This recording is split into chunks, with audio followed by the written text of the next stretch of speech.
जब स्नेहा की आंखें खुली तो स्नेहा ने देखा वो किसी बड़े से कमरे जैसी जगह में थी। दीवार सफेद रंग की थी और दीवारों पर कुछ विशेष आकृतियां बनी हुई थी। आकृतियां भी सफेद रंग की ही दिखाई दे रही थी। आकृतियां मानो ऐसी लग रही थी जैसे कोई देव राक्षसों के अंत के लिए अवतार लेकर उनसे युद्ध कर रहा था। छत पर भी कुछ विशेष प्रकार के यंत्र बने दिखाई दे रहे थे। स्नेहा ने एक पल को आंखें खोलकर फिर बंद की। उसे लगा जैसे वो कोई सपना देख रही थी। दोबारा आंखें खोलने पर आसपास का माहौल वैसा ही दिखाई दे रहा था। स्नेहा ने गर्दन घुमाकर देखा तो उसके पैरों की तरफ एक बड़ा सा दरवाजा था। उस दरवाजे से बाहर आसमान के तारे दिखाई दे रहे थे। जहां वो लेटी हुई थी वहां पर बहुत ही ज्यादा शांति का अनुभव हो रहा था। एक विशेष सुगंध फैली हुई थी।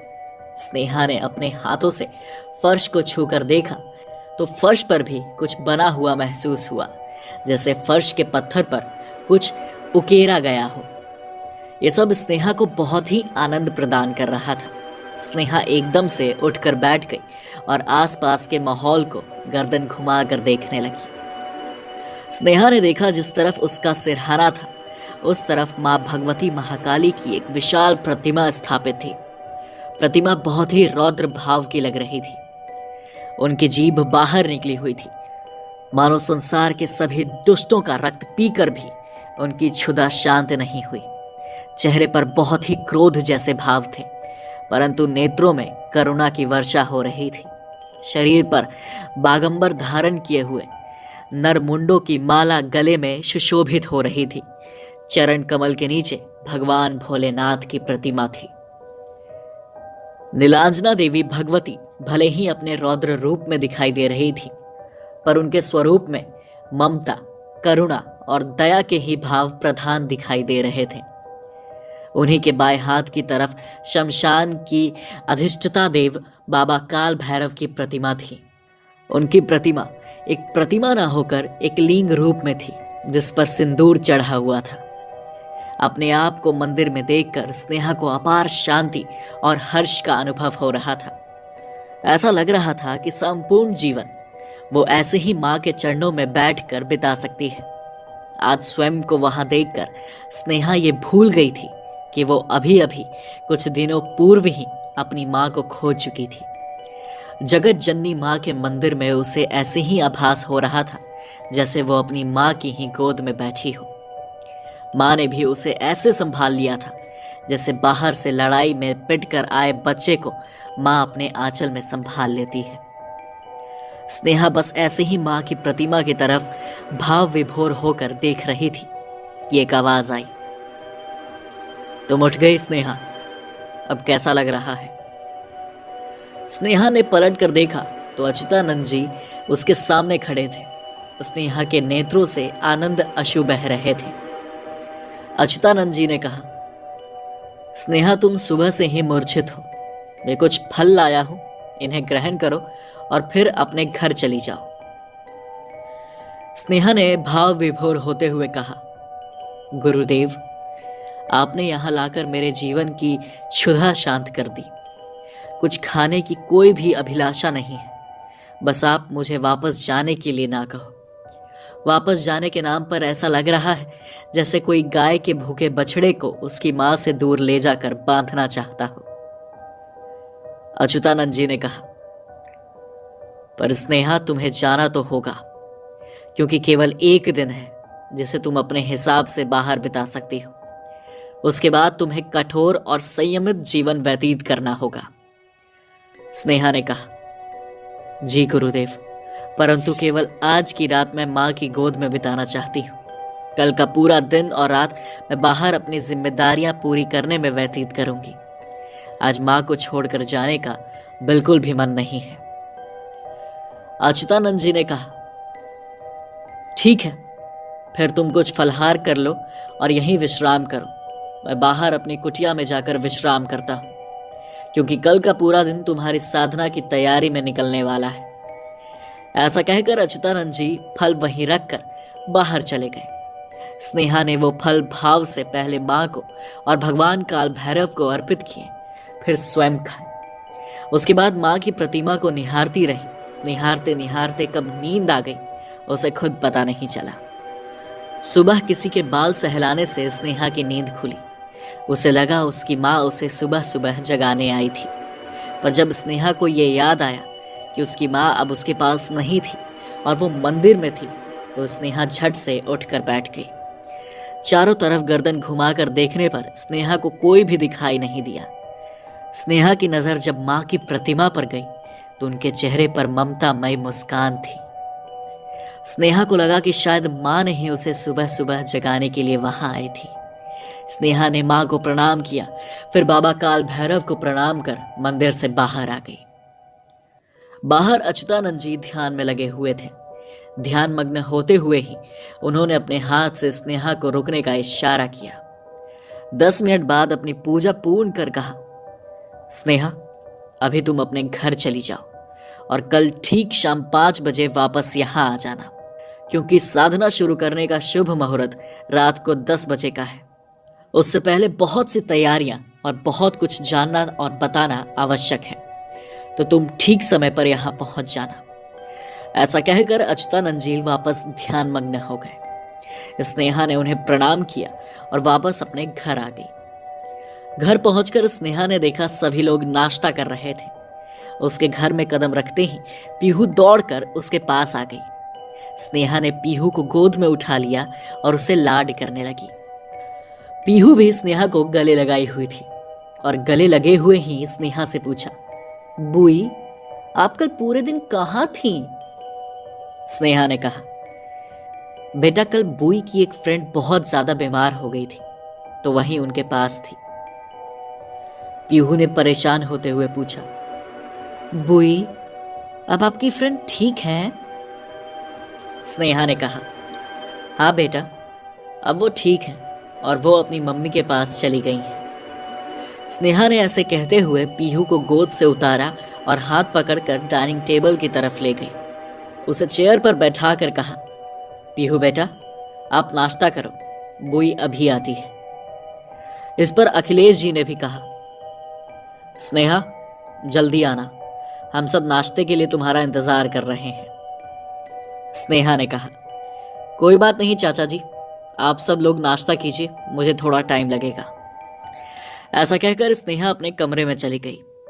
वहां जाकर स्नेहा जल्दी से तैयार हुई और ऑफिस के लिए निकल गई। ऑफिस जाकर स्नेहा ने देखा आज ऑफिस काफी साफ सुथरा और व्यवस्थित दिखाई दे रहा था। स्टाफ में केवल 2 या 4 लोग दिखाई दे रहे थे। सभी जाकर स्नेहा को कहने लगे, सॉरी मैडम, आपको इतना सब कुछ देखना और झेलना पड़ा, पर इन सब में हमारी कोई भी गलती नहीं थी। ये सब केवल कुछ लोगों के कारण हुआ है। हम आगे से ट्राई करेंगे कि आपको या इस कंपनी को हमारे कारण कोई भी नुकसान ना उठाना पड़े। स्नेहा ने कहा, मुझे भी आप लोगों से सॉरी बोलना चाहिए, क्योंकि गेहूं के साथ कभी कभी घुन भी पिस जाता है, मगर फिर भी आप इसे अपनी ही कंपनी समझकर काम कीजिए। आज से ये पूरी कंपनी प्रखर जी संभालेंगे, तो आपको जो कोई भी प्रॉब्लम हो आप उनसे कह सकते हैं। वो आप लोगों का अच्छे से ध्यान रखेंगे, ठीक वैसे ही जैसे पापा और भाई आप लोगों का ध्यान रखते थे। अब बस उन्हें वैसे ही सपोर्ट करते रहिएगा जैसे आप पापा और भाई को सपोर्ट करते थे। ऐसा कहकर स्नेहा अपने केबिन में चली गई। स्नेहा के केबिन में जाने के थोड़ी देर बाद प्रखर जी उसकी केबिन में आ गए। स्नेहा प्रखर जी के साथ कुछ देर अपने बिजनेस से संबंधित बातचीत करती रही। प्रखर जी ने कहा, स्नेहा बेटा, बिजनेस तो मैं संभाल लूंगा, पर साइनिंग अथॉरिटी तुम्हारे पास ही रखो। स्नेहा ने कहा, ठीक है अंकल। प्रखर जी ने कहा, कुछ अपकमिंग प्रोजेक्ट्स हैं और कुछ जरूरी पेपर्स जिन पर तुम्हारे साइन चाहिए। ऐसा कहकर प्रखर जी ने बाहर किसी को फोन करके सारे कागज लाने को कहा। जल्द ही एक आदमी सारे पेपर्स लेकर आ गया। पेपर साइन करते हुए स्नेहा ने कहा, अंकल मुझे कुछ टाइम लग जाएगा वापस आने में, तब तक के लिए आप अकाउंटेंट को बुलाकर कुछ चेकबुक और ऑनलाइन ट्रांजैक्शन के लिए फॉर्म साइन करवा लीजिए, ताकि मेरे पीछे से किसी को भी पेमेंट या सैलरी लेट ना हो। प्रखर ने स्नेहा के कहे अनुसार अकाउंटेंट को बुलाकर चेक और फॉर्म पर साइन करवा लिए। पूरा दिन स्नेहा का इसी तरह बहुत ही ज्यादा व्यस्त बीता। स्नेहा ने सोचा कल का दिन मैं पीहू के साथ ही बिताऊंगी। स्नेहा जब घर आई तो ऑलरेडी रात के 10 बज चुके थे। स्नेहा थक चुकी थी तो जल्दी खाना खाकर सो गई। सुबह जब स्नेहा उठी तो स्नेहा ने आवाज दी, पीहू, पीहू बेटा कहाँ हो? स्नेहा कुर्सी पर बैठे बैठे आवाज दे रही थी कि पीहू ने पीछे से आकर स्नेहा की आंखें बंद कर दी और पूछने लगी, बुई बताओ आपकी आंखें किसने बंद की हैं? स्नेहा ने अपने हाथों से उन छोटे छोटे हाथों को छुआ और पीहू को प्यार से आगे की तरफ खींचते हुए कहा, ये तो मेरी छोटी सी स्वीट सी एंजल है। और पीहू के पेट में गुदगुदी करने लगी। पीहू बहुत जोर से हंसे जा रही थी। स्नेहा ने पूछा, पीहू बेटा आप आज बुई के साथ मूवी देखने चलोगी क्या? स्नेहा ने फिर पीछे से आती हुई प्रीति से पूछा, प्रीति क्या मैं आज पीहू को बाहर घुमाने ले जाऊं? हम लोग एक कार्टून मूवी देखने जाने की सोच रहे हैं।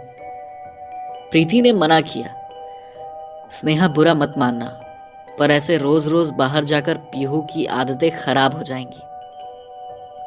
स्नेहा ने कहा, नहीं होंगी, फिर भी मैं केवल आज के लिए ही कह रही हूं। उसके बाद हम 2 महीने तक कहीं भी बाहर नहीं जाएंगे।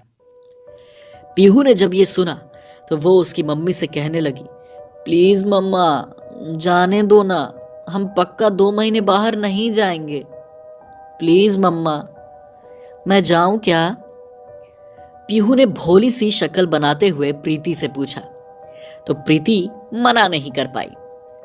प्रीति ने कहा, ठीक है आज जा सकती हो, पर फिर बाद में 2 महीने तक तुम कहीं भी घूमने नहीं जाओगी। पीहू ने प्रीति को गले लगाते हुए किस किया और कहा, आप वर्ल्ड की बेस्ट मम्मा हो, I love you so much. Preeti ने कहा, बस बस ज्यादा मस्का लगाने की जरूरत नहीं है, जाओ और जल्दी से तैयार हो जाओ। पीहू अपने कमरे की तरफ भागी तो प्रीति ने कहा, अरे रुको मैं आ रही हूं, मैं ही तो तैयार करूंगी तुम्हें। स्नेहा तुम भी तैयार हो जाओ, मैं अभी पीहू को तैयार करके लाती हूं। इतना कहकर प्रीति भी पीहू के पीछे चली गई। स्नेहा और पीहू तैयार होकर मूवी देखने के लिए चल दिए। रास्ते में दोनों ने कुछ स्नैक्स खाए और फिर मूवी का टिकट लेकर हॉल में चले गए। अंदर जाकर पीहू ने कहा, बुई हम ना बड़ा वाला पॉपकॉर्न भी लेंगे और साथ में कोल्ड ड्रिंक्स भी। हम पॉपकॉर्न तो ले लेंगे पर बेटा कोल्ड ड्रिंक नहीं, कोल्ड ड्रिंक नहीं पीनी चाहिए, वो बहुत हार्मफुल होती है। अब आप कोल्ड ड्रिंक के लिए जिद नहीं करोगे, नहीं तो हम वापस जाते टाइम पिज़्ज़ा नहीं खाएंगे। पीहू पिज़्ज़ा का नाम सुनते ही बहुत खुश हो गई और कोल्ड ड्रिंक ना लेने के लिए मान गई। उन्होंने साथ में टॉम एंड जेरी और मोटू और पतलू की मूवी देखी। मूवी देखकर बाहर आते समय पीहू बहुत खुश हो रही थी, साथ ही साथ स्नेहा भी, क्योंकि आज उसने पीहू के साथ बहुत अच्छा समय बिताया था। स्नेहा और पीहू दोनों पिज़्ज़ा खाकर वापस घर के लिए निकल गए।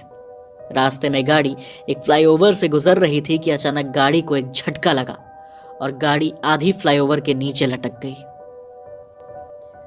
स्नेहा बहुत ज्यादा डर गई थी। उसे डर अपने लिए नहीं, पीहू के लिए लग रहा था। स्नेहा ने सोचा अगर पीहू को कुछ हो गया तो। वो पीहू को किसी भी कीमत पर खोना नहीं चाहती थी, पर पीहू बिल्कुल भी नहीं डरी। पीहू को स्नेहा पर पूरा विश्वास था। पीहू ने कहा, हम यहां राइड पर है ना, आप डरो मत। जब झूला ऊपर जाकर अटक जाता है तो फिर हम गिरते थोड़ी हैं, थोड़ी देर बाद वापस आराम से नीचे आ जाते हैं।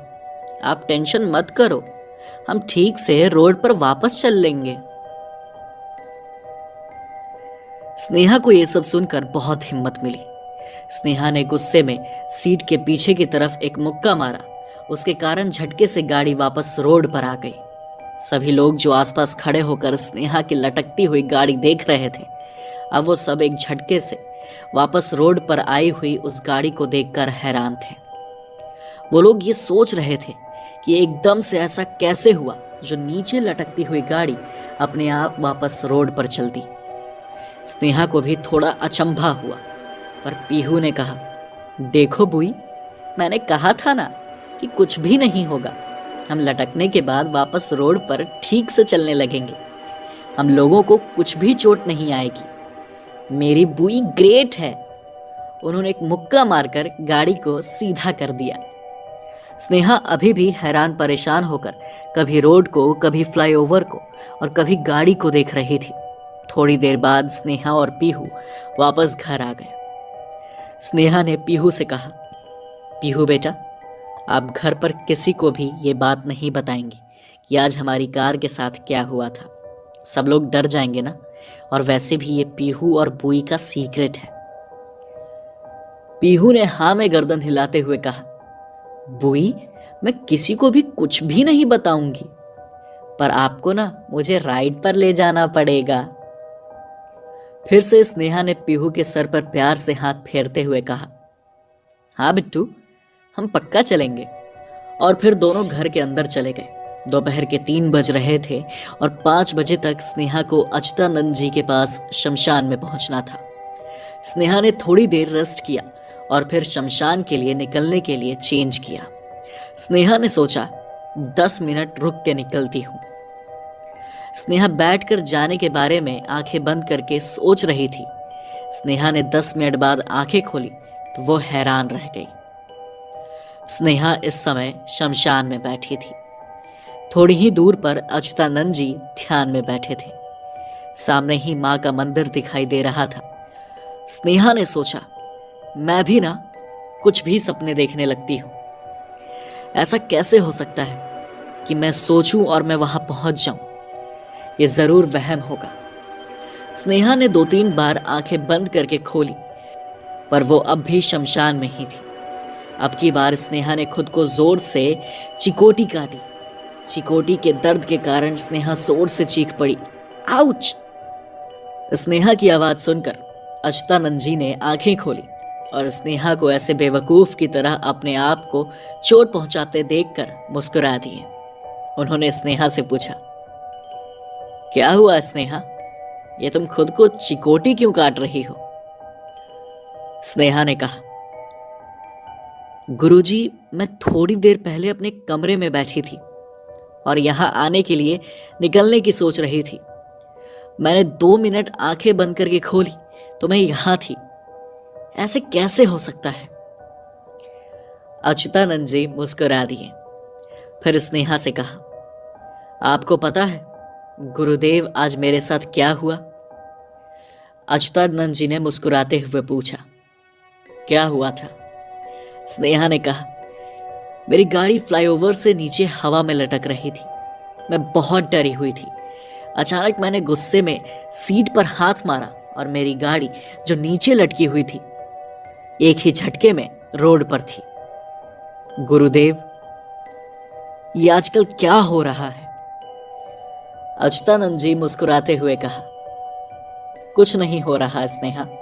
सही समय आने पर हर एक चीज तुम्हारे सामने बिल्कुल साफ हो जाएगी।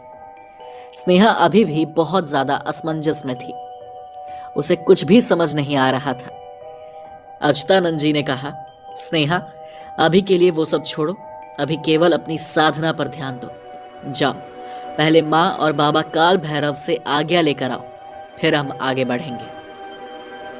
ऐसा सुनते ही स्नेहा मंदिर की तरफ चल दी। वहां पहुंचकर माँ से विनती करने लगी, माँ, मैं जानती हूं कि बदला लेने से कुछ नहीं होता, माफ करने वाला बड़ा होता है, पर माँ, ये आज इन्होंने मेरे साथ किया है, कल किसी और स्नेहा के साथ करेंगे। इन्हें ऐसे ही छोड़ना मतलब इन्हें बढ़ावा देना, जो मैं बिल्कुल नहीं होने दे सकती। माँ, आप मेरी सहायता करना। फिर बाबा काल भैरव की तरफ देखकर कहने लगी, बाबा, मैं जो करने जा रही हूं वो आपकी आज्ञा के बिना संभव नहीं है। आप मुझ पर दया करें और साधना में सफलता का आशीर्वाद प्रदान करें। ऐसी प्रार्थना कर स्नेहा वापस अच्युतानंद जी के पास आकर खड़ी हो गई। अच्युतानंद जी ने कहा, जाओ और जाकर नदी से स्नान करके आओ। स्नेहा ने कहा, पर मैं तो। सबसे पहले और अंतिम बात, गुरु आज्ञा को बिना किसी तरह के प्रश्न किए मान लेना चाहिए, अच्युतानंद जी ने कहा। स्नेहा ने गर्दन झुकाकर उनकी बात मान ली और नदी की तरफ चल दी। जल्दी ही स्नेहा नहाकर वापस आ गई। वापस आकर अच्युतानंद जी ने उसे मां के सामने एक आसन पर बैठा दिया और एक रुद्राक्ष की माला दी और स्नेहा से कहा, इस माला से तुम 7 दिन तक लगातार रोज जाप करने हैं। गुरु मंत्र 1.25 लाख जाप करने पर सिद्ध हो जाते हैं। किसी भी साधना में सबसे पहले गुरु मंत्र की जाप किया जाता है, इसलिए तुम सबसे पहले गुरु मंत्र की जाप करोगी। ये 1.25 लाख जाप तुम्हें 1 हफ्ते में पूरे करने होंगे। अब तुम जाप करो, मैं रात में तुमसे आकर मिलता हूं। ऐसा कहकर अच्युतानंद जी वापस चले गए।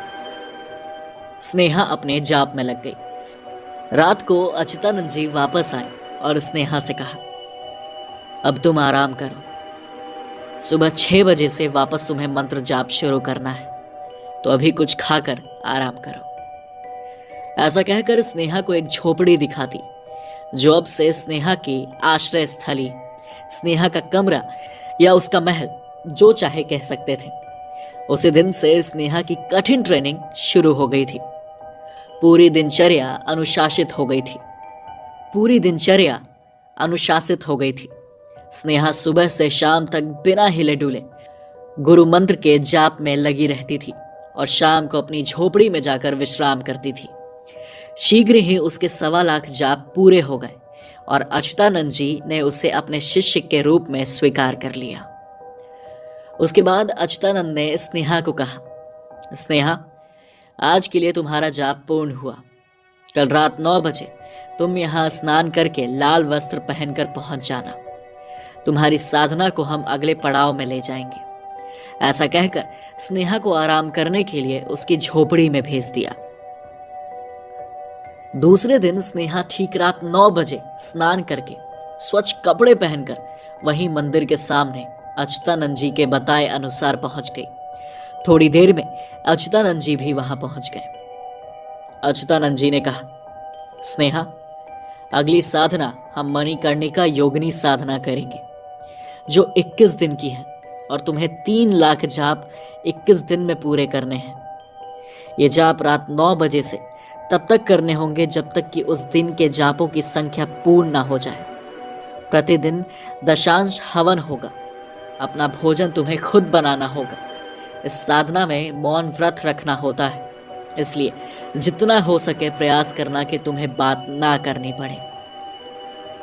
अच्युतानंद जी ने स्नेहा को क्षेत्र रक्षण, भूमि पूजन और देह बंधन भी करना बताया।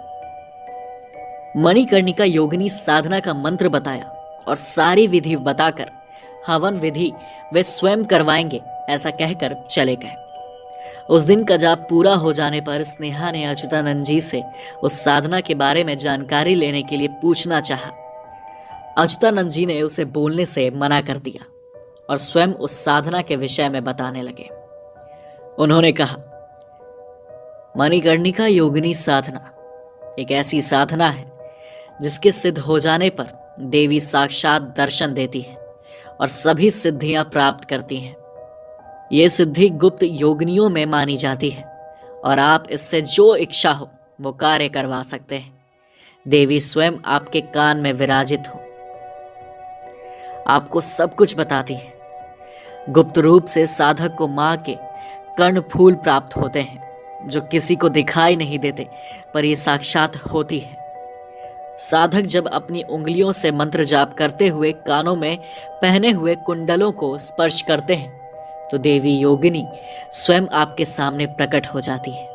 ये बहुत शक्तिशाली सिद्धि है। इससे आप किसी भी व्यक्ति के कार्य और उनकी समस्याएं हल कर सकते हैं। यह सिद्धि मां पार्वती की पूर्ण शक्ति का परिचय करवाती है।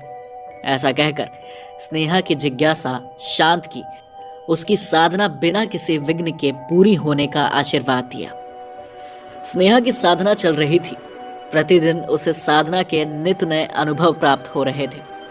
कभी उसे बहुत ही तीव्र सुगंध का अनुभव होता तो कभी बहुत ही तीव्र दुर्गंध का। सदा उसके आसपास उसे किसी के होने का आभास होता रहता था। शमशान में रहने वाले जीवों से भी यदा कदा साक्षात्कार हो ही रहा था। साधना ऐसे ही चल रही थी। एक दिन स्नेहा दिन में खाली थी। बैठे बैठे उसे पीहू का स्मरण हो आया। स्नेहा सोचने लगी, पता नहीं इस समय पीहू क्या कर रही होगी। स्नेहा के इतने सोचते ही स्नेहा स्वयं को अपने ही घर में पीहू के कमरे में पाया। वहां पीहू अपने खिलौने के साथ खेल रही थी। उसने खिलौने में ही अपने दोस्त बनाए हुए थे। स्नेहा उसे मंत्रमुग्ध और वात्सल्य से देख रही थी। तभी पीहू अपनी एक गुड़िया से पीहू ने कहा, चीकू, पता है स्नेहा बुई ना कहीं बाहर गई हैं, मुझे बताकर भी नहीं गई। मुझे मुझे कितनी याद आ रही है बुई की, पर बुई तो पीहू को भूल ही गई। कोई भी ऐसे करता है अपनी बिट्टू के साथ? स्नेहा ने यह सुना तो वो आगे बढ़कर पीहू को गले लगाना चाहती थी, पर तभी प्रीति कमरे में आ गई। प्रीति ने पीहू से पूछा, पीहू, ये तुम किससे बातें कर रही थी? पीहू ने कहा, मम्मा, चीकू से बातें कर रही थी, मुझे बुई की याद आ रही थी। ऐसा कहकर पीहू थोड़ा उदास हो गई। प्रीति ने चारों तरफ देखा, पर सामने खड़ी स्नेहा किसी को दिखाई नहीं दे रही थी। स्नेहा को यह समझ नहीं आ रहा था कि यह सब क्या हो रहा था। थोड़ी देर बाद स्नेहा वापस अपनी उसी कुटिया में बैठी थी। स्नेहा को थोड़ा थोड़ा समझ में आ रहा था कि वो अगर किसी के बारे में सोचे तो वो व्यक्ति इस समय क्या कर रहा है उसे दिखाई दे रहा था, या यूं कहें स्नेहा व अशरीर उपस्थित हो रही थी। स्नेहा ने सोचा, देखते हैं इस समय चाचा एंड कंपनी क्या कर रहे हैं। थोड़ी ही देर में स्नेहा विराज के केबिन में थी। विराज के सामने चाचा, बुआ और अनुज बैठे हुए थे। वो सब लोग स्नेहा को रास्ते से हटाने के बारे में ही बात कर रहे थे। विराज ने कहा, वैसे तो स्नेहा का अभी कुछ पता नहीं चल रहा है, इस हिसाब से हमें उससे कोई ज्यादा खतरा नहीं है। इस समय स्नेहा यहां नहीं है तो क्या हुआ, वो अपने पीछे अपने सारे मोहरे जमा कर गई है। ऑफिस प्रखर संभाल रहा है और उसने हमारे सारे आदमियों को हटा दिया है। संपत्ति सारी उसके नाम ही है। हमारे लिए उसको रास्ते से हटाना ही सही होगा, अखिलेश जी ने कहा। गीता ने जल्दबाजी में कहा, यह बिल्कुल ठीक रहेगा। हमें जल्दी से जल्दी आत्मानंद जी से मिलकर स्नेहा के बारे में कोई ना कोई इलाज करना ही होगा।